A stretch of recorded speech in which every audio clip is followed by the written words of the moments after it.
శ్రీ కొమిరెడ్డి శ్రీమతి శ్రీ కొమిరెడ్డి జ్యోతక్క గారు తేదీ 8/11/2024 రోజున వారు పరమపదించిన ఈ రోజుకు 12 రోజులు కావస్తుంది.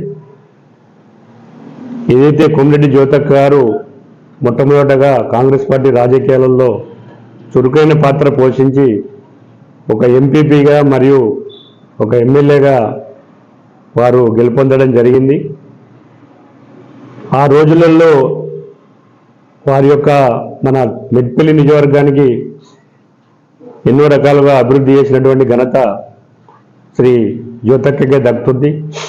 అలాగే ప్రత్యేక రాష్ట్ర తెలంగాణ కొరకు ఆ రోజుల్లోనే రాష్ట్రపతి గారిని మన ప్రధానమంత్రి మన్మోహన్ సింగ్ గారిని కూడా కలిసి వారు ఎన్నోసార్లు విజ్ఞప్తులు చేసి ప్రత్యేక తెలంగాణ కొరకై శ్రీ కొమిరెడ్డి జ్యోతక్క గారు మరియు అలాగే స్వర్గీయ కొమిరెడ్డి రాములు గారు నిరంతరం కృషి చేసినటువంటి వారు శ్రీ కొమిరెడ్డి రాములు గారు మరియు కొమిరెడ్డి జ్యోతక్క గారు.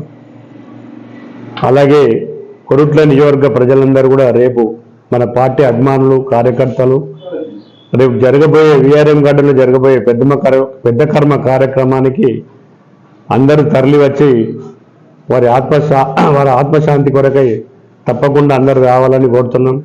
ఇట్టి కార్యక్రమానికి శ్రీ ఎమ్మెల్సీ జీవన్ రెడ్డి గారు మరియు ప్రభుత్వ విప్ ఎమ్మెల్యే ధర్మపురి శ్రీ అడ్లూరు లక్ష్మణ్ కుమార్ గారు, కొరుట్ల నియోజకవర్గ ఇన్ఛార్జ్ శ్రీ జువర్ నరసింహరావు గారు, కృష్ణారావు గారు ఇట్టి కార్యక్రమానికి హాజరవుతారు. కాబట్టి తప్పకుండా శ్రీ కొమిరెడ్డి జ్యోతక్క గారి ఆత్మశాంతి కొరకు అందరు రావాల్సిందిగా మీ అందరికీ చేతులెత్తి నమస్కరిస్తాను.